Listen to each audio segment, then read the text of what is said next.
Mak, paskan saya natrium klorida. Tawa pula. Kan macam tu. Nanti mesti mak awak macam, wow. Hai semua, Assalamualaikum warahmatullahi wabarakatuh dan juga selamat sejahtera. Kembali lagi dengan saya, Shine Yana. Apa khabar semua? Sihat ke? Adakah anda sudah bersedia untuk kita teruskan pembelajaran kita? Sebelum kita teruskan pembelajaran kita untuk hari ini, jangan lupa untuk subscribe, okey? Apa lagi? Jom kita teruskan pembelajaran kita. Okey semua, untuk video yang sebelum ni, kita sudah pun masuk dalam bab 6 dan kita sudah cover untuk bahagian asid dan base. Dalam video kali ini, kita akan teruskan perjalanan kita di dalam bab 6 dan kita akan cover dalam tajuk garam. Okey semua, di dalam akhir video ini, menjelang akhir video ini, anda akan belajar mengenai apakah yang dimaksudkan dengan garam. Yang kedua, mengenai keterlarutan garam. Okey semua, apa lagi? Jom kita teruskan pembelajaran kita. Tetapi apakah yang sebenarnya dimasukkan dengan garam? Okey, garam itu sendiri merupakan sebatian ion. Awak kena ingat garam itu merupakan sebatian ion. Okey, sebatian ion tu macam mana? Ingat lagi tak? Kita dah belajar sebatian ion sebelum ni dalam bab 5. Ingat ke tak? Saya harap awak ingatlah. Kalau tak ingat tak apa. Sebatian ion itu merupakan sebatian yang terbentuk di mana di dalam itu terdapatnya cas positif. Gabungan di antara cas positif dan juga cas negatif ataupun kata mudahnya di antara gabungan logam dan juga bukan logam. Itu yang kita kenali sebagai sebatian ion. Okey, ingat kalau kita sebut garam, sebatian ion. Garam, sebatian ion. Itu kata mudahlah. Tetapi kalau merujuk kepada definisi sebenar garam, apakah yang dimaksudkan dengan garam? Okey, merujuk kepada definisi sebenar garam, garam itu merupakan suatu sebatian ion yang terbentuk apabila ion hidrogen di dalam asid digantikan dengan ion logam ataupun ion amonium. Okey, faham tak? Macam faham kan? Okey, macam tak jelas sangatlah. Okey. Jadi kita lihat dekat sini, saya dah cuba ringkaskan mengenai definisi bagi kita semua faham. Yang dimaksudkan sebagai contoh kita ada asid. HCl, saya ambil contoh HCl sebagai asid kita. Kita pergi pada definisi, dia kata apabila ion hidrogen di dalam sesuatu asid digantikan dengan ion logam ataupun ion amonium. Okey? Ini membawa maksud di mana ion hidrogen yang terdapat di dalam asid. Asid kita HCl kan, kalau kita pecahkan dia, kita akan dapat H plus dan juga Cl minus kan. Jadi, ion hidrogen yang di dalam suatu asid ni, kita gantikan dia. Okay? Maksudnya kita buang ion ini, okay, kita buang dan kita gantikan dia sama ada dengan ion logam ataupun ion amonium. Sekarang ni kita ada tindak balas di antara magnesium dan juga HCl. Okey, sekarang ni saya pecahkan dulu sebab kita nak lagi mudah faham. Jadi kalau menurut definisi tadi kata apa? Ion hidrogen ini digantikan dengan ion logam dan juga amonium. Jadi maksudnya ion hidrogen ni kita buang. Okey, kita buang dan kita masukkan nilai ion logam kat dalam tempat hidrogen tadi. Okey, faham So, jadi apakah tindak balas tersebut? Jadi bila kita tukar tempat, dia akan dapat MgCl2. Kerana apa MgCl2 ni? Sebab Mg kita merupakan Mg2+. Lepas tu bertindak balas dengan Cl-, maka dapatlah MgCl2. Dan kita telah buang hidrogen ni tadi kan? Jadi, kita akan bertindak balas dengan hidrogen. Tetapi sudah imbang ke belum? Kalau belum imbang, imbangkan. Mg kat sini 1, sini 1, selesai. Cl kat sini 2, kat sini 1, tak imbang. Jadi kita imbangkan sahaja. 2 HCl. Jadi Cl kita kat sini 2, kat sini pun ada 2. Okey. Jadi MgCl2 ini merupakan garam kita.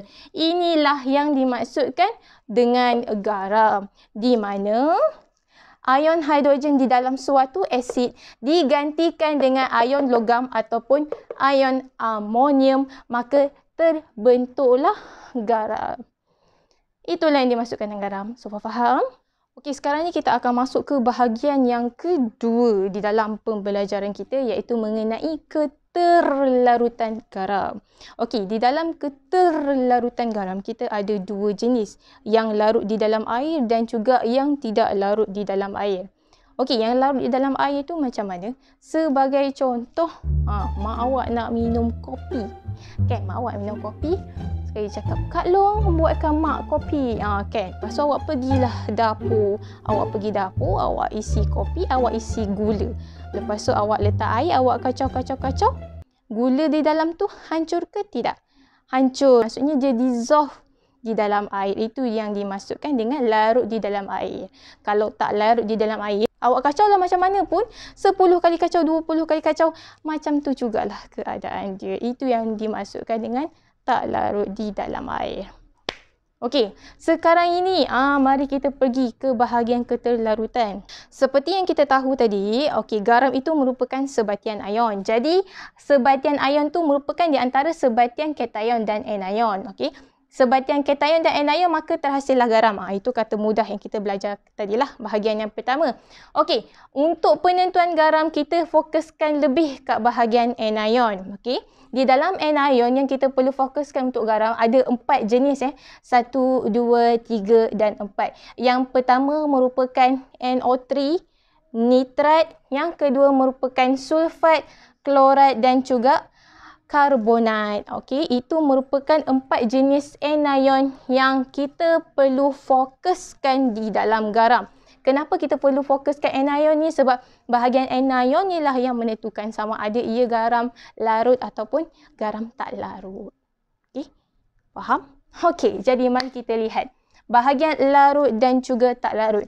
Nampak saya tak nampak? Tak apa, saya pergi dekat sebelah sini. Okey, di dalam garam, keterlarutan garam kita ada jenis larut dan juga tidak larut. Okey, untuk yang pertama, semua garam nitrat adalah larut di dalam air. Okey, semua jenis garam nitrat adalah larut di dalam air. Tak kira lah sama ada PbNO3 ke, NaNO3 ke, KNO3 ke, semua jenis garam yang di mana belakang dia ada NO3, okey, di mana di dalam satu sebatian dia ada NO3, semuanya akan larut. Okey, kita pergi pula ke bahagian anion yang kedua, iaitu sulfat, SO42-. Okey, bagaimana SO42-? Okey, semua garam yang ada SO42- akan larut kecuali apa? Awak minat Blackpink tak? Saya ni tahulah juga Blackpink. How do you like that?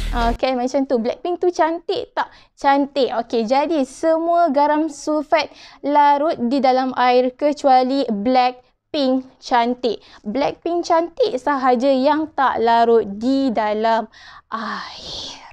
Jadi, Blackpink cantik itu apa? B merupakan BaSO4, barium sulfat.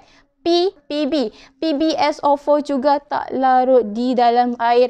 Dan cantik, C merupakan kalsium. Jadi kalsium sulfat juga tidak larut di dalam air. Jadi semua garam sulfat akan larut di dalam air kecuali Blackpink cantik je yang tak larut di dalam air. Okey, sekarang ni kita masuk pula ke bahagian anion yang ketiga. Semua jenis garam klorat akan larut. Semua jenis garam klorat akan larut kecuali apa? Kecuali pah. Pah apa? Cik, pah boleh kak? Pah boleh, tipah tertipu boleh. Tipah tertipu tertipah. Kalau awak tahu lagu tu, tahulah. Zaman saya memang famous lagu tu. Pah sahaja yang tidak larut di dalam air. Pah ini membawa maksud apa?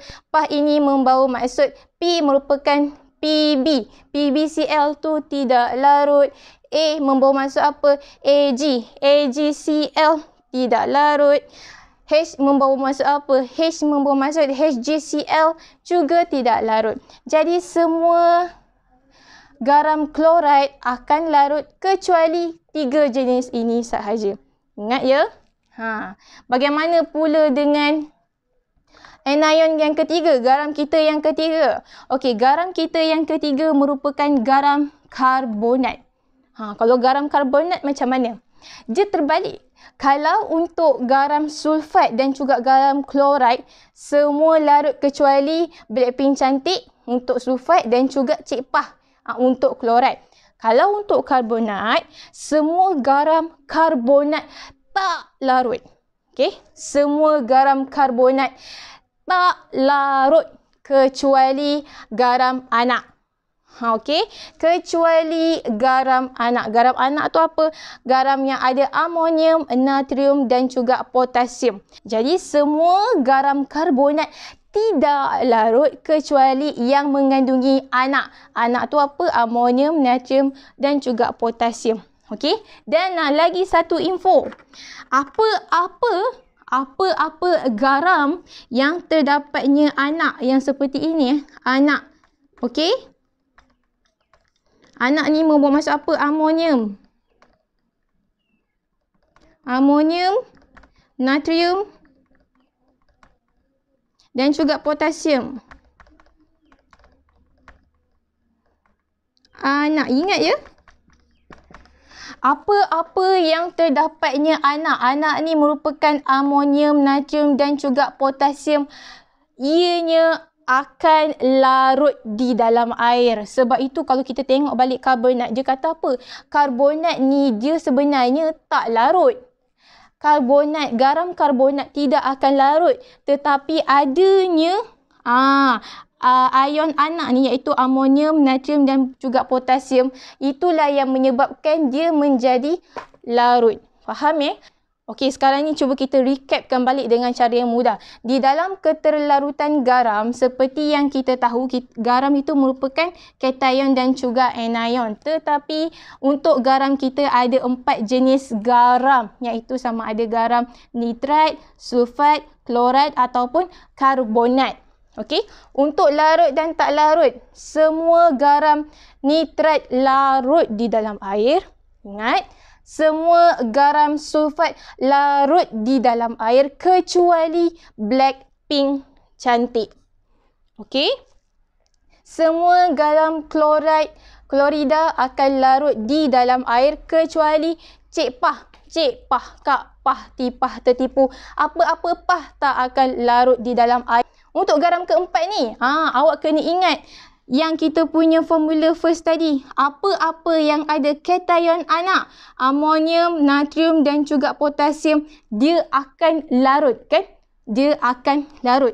Sebab itu dia kata kat sini semua garam karbonat tidak akan larut. Tetapi disebabkan dia adanya kation amonium, natrium dan juga potasium, itu yang menyebabkan dia jadi larut. Faham ya? Sebab apa? Sebab dia adanya kandungan anak. Anak ni yang menyebabkan dia jadi larut. Apa-apa garam yang terdapat anak, automatically dia akan menjadi larut di dalam air. Faham semua? Okey, very good. Okey semua, jadi itu sahajalah pembelajaran kita untuk hari ini. Saya harap penjelasan saya ini membuatkan awak faham sebersedikit mengenai garam. Sebelum kita akhiri betul-betul video kita untuk kali ini, saya ingin katakan, don't forget to subscribe to my channel. Okay semua, arigato so much. Thank you very much. Kamsahamnida. See you next time. Bye-bye semua.